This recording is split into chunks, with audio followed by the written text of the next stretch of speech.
The whispering voice in the old hallway. Laxon High School stood tucked away behind a deserted hillside, overrun with moss and ancient twisted trees that resembled the fingernails of the dead.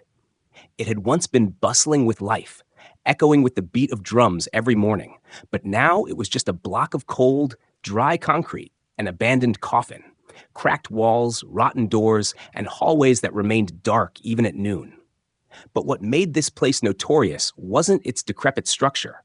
It was the whisper passed around town for over 2 decades. Never listen to the whispering voice in the old hallway. They said that on a rainy night in 1998, a student named Lynn set herself on fire in the last classroom at the end of the corridor.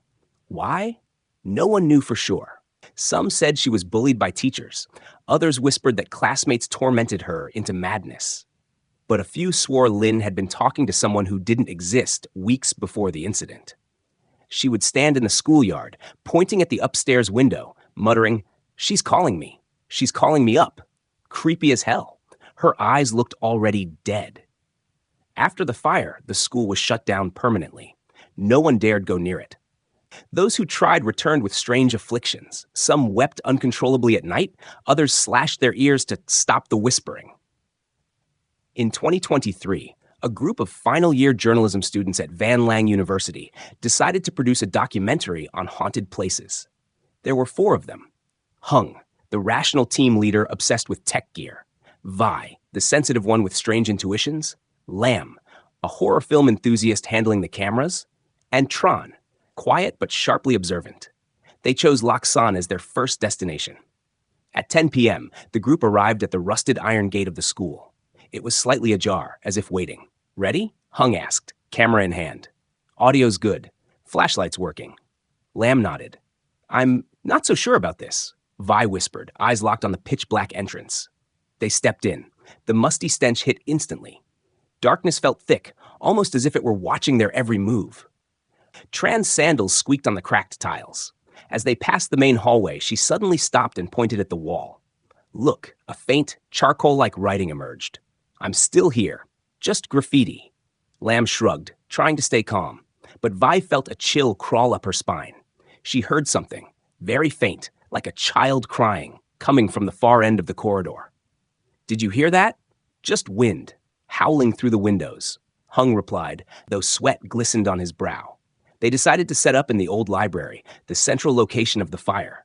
They powered up their cameras, audio recorders, and split up for footage. Vi and Tran climbed the stairs. Each step creaked as if groaning. On the second floor, Vi stopped cold. A door slowly creaked open by itself, soundless. Tran shined her flashlight. No one. But in the middle of the room stood a wooden chair facing away from the door. "Tran, I don't want to go in there. Wait outside. I'll just check it out quickly." Tran stepped inside and raised her camera. She scanned the charred wall. Still visible were black scorch marks and something that made her freeze. A half-burned photograph pinned to the board. It showed a class photo, and in the center stood a skinny girl with long hair covering her face. She reached out to touch it when, crash! The chair toppled over on its own. Tran backed away. Vi had already fled. Down in the library, Lam was checking the signal when he heard clattering. He turned. No one. But the camera cord was being dragged steadily into the dark hallway. He grabbed the end and pulled. Something yanked it back hard enough to throw him down. Lam screamed, bolted to Hung. Hung was reviewing audio data when Lam burst in, pale as death. "What happened? Something pulled the cable. I swear, there was no one there." Vi and Tran returned, visibly shaken. They reviewed the footage. Initially, everything looked normal, scorched walls, broken furniture. But then, in the far right corner, a white figure flashed past the hallway. Pause. Rewind that. Slow motion. They slowed the clip, and there it was. A girl in a white dress, barefoot, standing at the end of the hallway, facing the wall. Blood drained from their faces. Vi suddenly covered her ears and screamed.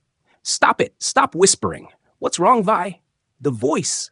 In my head. She's saying, "Go to the 3rd floor. I'm there." "We're leaving." "This is too far," Tron said firmly, but Hung shook his head. "No, we need this more than ever. If something's really here, this could make history." 1 a.m. They ascended to the 3rd floor. It was freezing. No wind, but the curtains moved as if breathing. They reached the end of the corridor, the classroom that once belonged to Lynn. The door was wide open.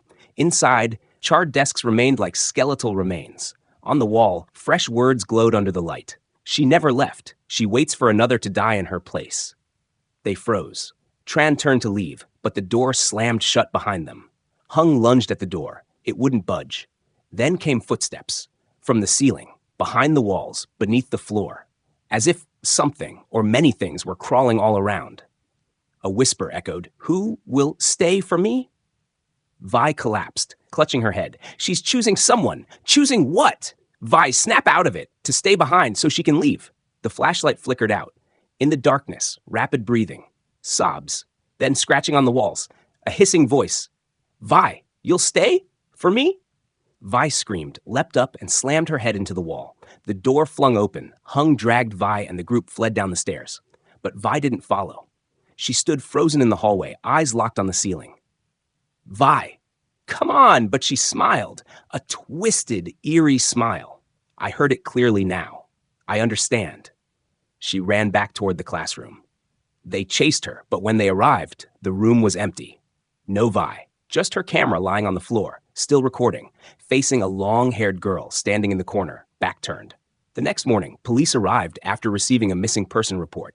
They found 3 students, psychologically shattered, muttering, "Don't listen to the whisper. Don't listen." Vi was never found. A week later, Hung, the survivor, was discharged from the hospital. Back in his dorm, he opened his laptop to erase all Laxon data, but a new file had appeared. File name, imstillhere.mp4. Hands trembling, he clicked. It showed an empty hallway, camera still. Then, from the far end, Vi walked into frame, pale-faced, eyes pitch black. She leaned close to the lens and whispered, "You will be next. Won't you?" The screen went black, and in the mirror behind Hung, someone was standing.